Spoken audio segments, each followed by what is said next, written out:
तुझ्या दर्शनाची आस कधी थांबायाची नाही, उभ्या जन्मात विठ्ठला वारी चुकायाची नाही। प्रेम, श्रद्धा आणि भक्तीचा महासागर म्हणजेच आषाढी वारी। दरवर्षीप्रमाणे यावर्षीही संत तुकाराम महाराज आणि संत ज्ञानेश्वर महाराज यांच्या पालख्या पंढरपूरकडे प्रस्थान झाल्या आहेत।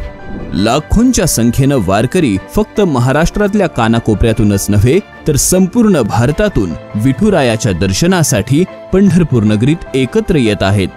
या विठू माऊलीच्या भक्तांसाठी, त्यांच्या सुरक्षिततेसाठी आणि सोयी सुविधांसाठी पोलीस प्रशासन अहोरात्र कार्यरत आहे। भाविकांची सुरक्षितता आणि वारीचं सुरळीत संचालन कसं होणार आहे याची सविस्तर माहिती आपण या व्हिडिओद्वारे जाणून घेणार आहोत। प्रथम आपण वारीच्या मार्गांची माहिती घेऊयात। संत श्रेष्ठ श्री ज्ञानेश्वर महाराजांच्या पालखीचे दिनांक 19 जून 2025 रोजी आळंदीवरून प्रस्थान होईल आणि दिनांक 30 जून 2025 रोजी ती सोलापूर जिल्ह्यात प्रवेश करेल। पालखीचा मार्ग हा नातेपुते, माळशिरस, वेळापूर, वाखरी आणि पंढरपूर असा राहील। सदर कालावधीमध्ये पालखीचा मुक्काम हा 30 जून रोजी नातेपुते, 1 जुलै रोजी माळशिरस, 2 जुलैला वेळापूर, 3 जुलै रोजी बंडी शेगाव, 4 जुलैला वाखरी आणि 5 जुलै रोजी श्री क्षेत्र पंढरपूर असा आहे। तसेच संत श्रेष्ठ श्री तुकाराम महाराजांची पालखी दिनांक 1 जुलै 2025 रोजी सोलापूर जिल्ह्यातील अकलूज येथे प्रवेश करत आहे। पालखीचा मार्ग सराटी, अकलूज, बोरगाव, पिराची कुरोली, वाखरी आणि पंढरपूर असा राहील। सदर कालावधीमध्ये पालखीचा मुक्काम दिनांक 1 जुलै रोजी अकलूज, 2 जुलै बोरगाव, 3 जुलै रोजी पिराची कुरोली, 4 जुलै रोजी वाखरी आणि 5 जुलैला श्री क्षेत्र पंढरपूर असा आहे। या संपूर्ण पालखी मार्गावर प्रशासनाकडून जागोजागी पिण्याच्या पाण्याची सोय करण्यात आली आहे। वारी ज्या ठिकाणी मुक्कामी असेल त्या ठिकाणी पिण्याचे पाणी तसेच शौचालयांची व्यवस्था करण्यात आलेली आहे। लाखोंच्या संख्येने पंढरपूरमध्ये दाखल होणाऱ्या भाविकांच्या सुरक्षिततेसाठी आणि त्यांच्या दर्शनाच्या सुखद अनुभवासाठी पोलीस प्रशासनाकडून भक्कम आणि बहुआयामी उपाययोजना राबवण्यात आल्या आहेत। यंदाच्या वारीमध्ये गर्दीवर नियंत्रण ठेवण्यासाठी होल्ड अँड रिलीज या तंत्राचा प्रभावी वापर करण्यात येणार आहे, ज्यामुळे भाविकांना सुरळीत आणि अडथळारहित दर्शन अनुभवता येईल। कुठल्याही आपत्कालीन परिस्थितीत त्वरित प्रतिसाद देण्यासाठी CART टीम तैनात करण्यात आल्या आहेत।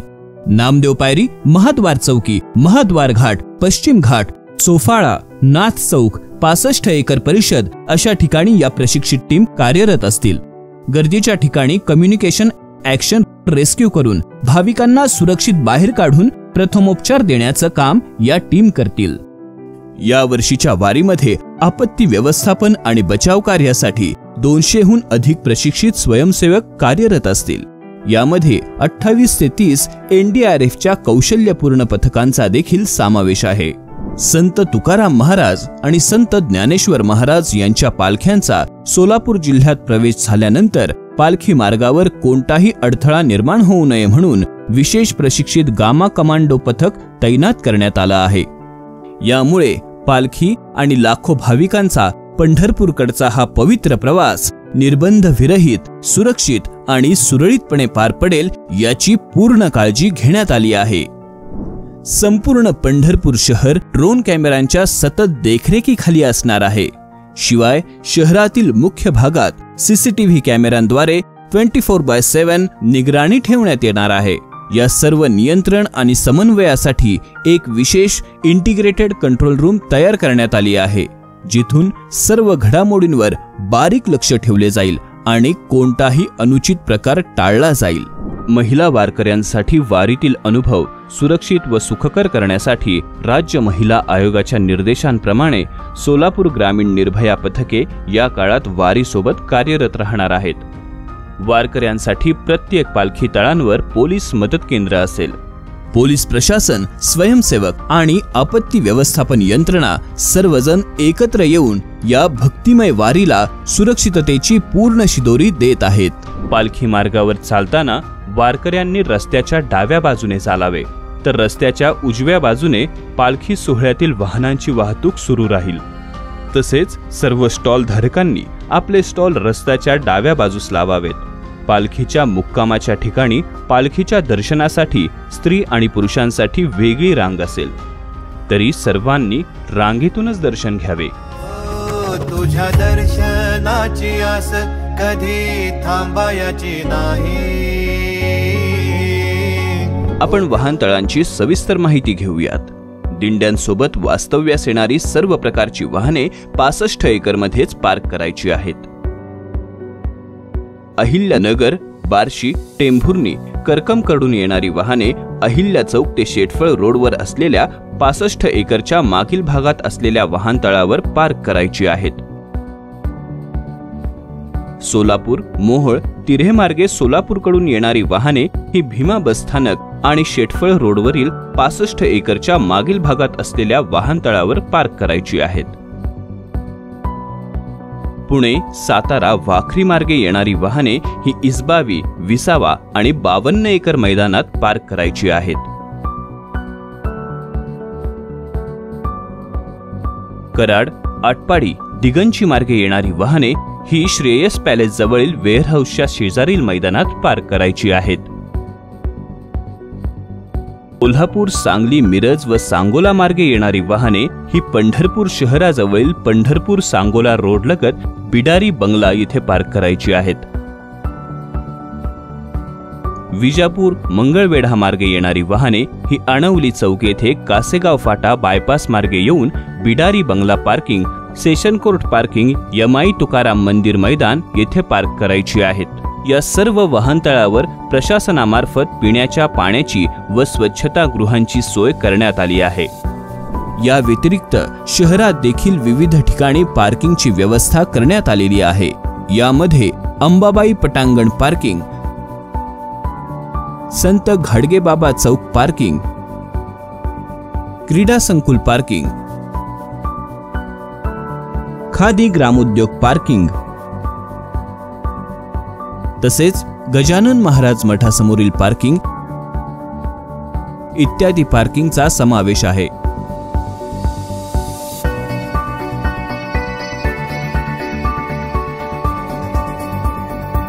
दर्शनासाठी येणाऱ्या भाविकांनी छत्रपती शिवाजी महाराज चौक, चौफाळा, नाथ चौक, तांबडा मारुती, महाद्वार चौक, कालिका देवी चौक ते चौफाळा या मार्गाचा प्रदक्षिणा पूर्ण करण्यासाठी वापर करावा। या प्रदक्षिणा मार्गावर उलट दिशेने चालत जाऊ नये याची सर्वांनी दक्षता घ्यावी। विठ्ठल रुक्मिणी मंदिराच्या प्रदक्षिणेकरता श्री संत नामदेव महाराज पायरी येथे दर्शनासाठी येणाऱ्या भाविकांनी छत्रपती शिवाजी महाराज चौक, चौफाळा, नाथ चौक, तांबडा मारुती, महाद्वार येथून श्री संत नामदेव महाराज पायरी दर्शनास जावे। येथील दर्शन झाल्यानंतर मंदिराच्या डाव्या बाजूने श्री संत तुकाराम भवन ते पश्चिम गेट ते चौफाळा या मार्गाने बाहेर पडावे। पश्चिम गेट ते चौफाळा हा केवळ बाहेर पडण्याचा मार्ग असेल। या मार्गाचा कोणालाही मंदिराकडे येण्यासाठी वापर करता येणार नाही याची सर्वांनी नोंद घ्यावी। नदीकडे स्नानाकरिता जाणाऱ्या भाविकांनी तसेच स्नान करून येणाऱ्या भाविकांनी वर प्रदक्षिणा मार्गावर येण्यासाठी दत्तघाट, उद्धव घाट, कुंभार घाट, खिस्ते घाट, महाद्वार घाट, चंद्रभागा घाट आणि वडार घाट या सर्व घाटांचा वापर करावा। महाद्वार घाटाकडून मंदिराकडे येणाऱ्या भाविकांनी श्री संत नामदेव महाराज पायरी येथील दर्शन झाल्यानंतर मंदिराच्या डाव्या बाजूने श्री संत तुकाराम भवन ते पश्चिम गेट ते चौफाळा या मार्गाने बाहेर पडावे। वारीच्या निमित्ताने प्रशासनाने वाहतुकीच्या नियमांमध्ये केलेल्या बदलांची माहिती आता आपण घेऊयात। दिनांक 29 जून रात्री 24 वाजल्यापासून ते दिनांक 8 जुलै रात्री 24 वाजेपर्यंत पुण्याकडून पंढरपूरकडे फलटण, नातेपुते, माळशिरस आणि वेळापूर मार्गे पंढरपूरकडे येणाऱ्या सर्व वाहनांची वाहतूक ही बंद राहील। सदर वाहतूक पुणे, बारामती, इंदापूर, टेंभुर्णी, पंढरपूर किंवा पुणे, यवत, इंदापूर, टेंभुर्णी आणि पंढरपूर अशी राहील। दिनांक 29 जून रात्री 24 वाजल्यापासून ते दिनांक 8 जुलै रात्री 24 वाजेपर्यंत पंढरपूर आणि सांगोलाकडून वेळापूर, माळशिरस, नातेपुते, फलटण आणि पुण्याकडे जाणाऱ्या सर्व वाहनांची वाहतूक बंद राहील। सदर वाहतूक पंढरपूर, टेंभुर्णी आणि पुणे अशी राहील। महाळुंग, श्रीपूर, बोरगाव आणि माळखांबी या दिशेकडून पालखी मार्गाकडे येणाऱ्या सर्व वाहनांना प्रवेश बंद आहे। वारी काळात पंढरपूर शहरातील बसस्थानके ही शहराच्या बाहेर हलविण्यात येणार आहेत। त्याबद्दलची माहिती आता आपण घेऊयात। पुणे, सातारा आणि मुंबईच्या दिशेने जायचे असल्यास पुणे सातारा पंढरपूर रोडवरील चंद्रभागा बसस्थानकावरून तुम्ही जाऊ शकता। कोल्हापूर, रत्नागिरी, मंगळवेढा, सांगली, सिंधुदुर्ग, सांगोला या ठिकाणी जायचे असल्यास जुना कासेगाव रोड ITI कॉलेज जवळील पांडुरंग बसस्थानकावरून तुम्ही जाऊ शकता। अमरावती, छत्रपती संभाजीनगर आणि नागपूर या ठिकाणी जायचे असल्यास पंढरपूर मोहोळ रोडवरील भीमा बसस्थानकावरून तुम्ही जाऊ शकता। नाशिक, जळगाव, अहिल्यानगर आणि धुळे या ठिकाणी जायचे असल्यास टेंभुर्णी रोडवरील विठ्ठल सहकारी साखर कारखाना येथील बसस्थानकांवरून तुम्ही जाऊ शकता। आता आपण शहराबाहेरून जाणाऱ्या जड वाहतुकीसाठी पर्यायी मार्गांची माहिती घेऊयात। अहिल्यानगरकडून येणारी वाहने टेंभुर्णी, मोहोळ, सोलापूर मार्गे विजापूरकडे जातील किंवा टेंभुर्णी, अकलूज, महूद, सांगोला, मंगळवेढा या पर्यायी मार्गे देखील विजापूरकडे जातील। तसेच विजापूरकडून येणारी वाहने सोलापूर, मोहोळ, टेंभुर्णी किंवा मंगळवेढा, सांगोला, महूद, अकलूज, टेंभुर्णी मार्गे अहिल्यानगरकडे जातील। पुण्यावरून येणारी वाहतूक विजापूरला जाण्याकरता वेळापूर, महूद, सांगोला, मंगळवेढा मार्गे विजापूरकडे जाईल। तसेच विजापूरवरून पुण्याकडे येताना मंगळवेढा, सांगोला, महूद, वेळापूर मार्गे पुण्याकडे येईल। या सर्व काळात एखादी संशयास्पद वस्तू, व्यक्ती अथवा वाहन आढळल्यास त्वरित पोलिसांशी संपर्क साधावा। भाविकांनी कोणत्याही प्रकारच्या अफवांवर विश्वास ठेवू नये। तसेच आपल्याला कोणत्याही प्रकारची अडचण आल्यास जवळच्या मदत केंद्राशी संपर्क करा किंवा 112 म्हणजेच 112 या नंबरवर संपर्क साधावा।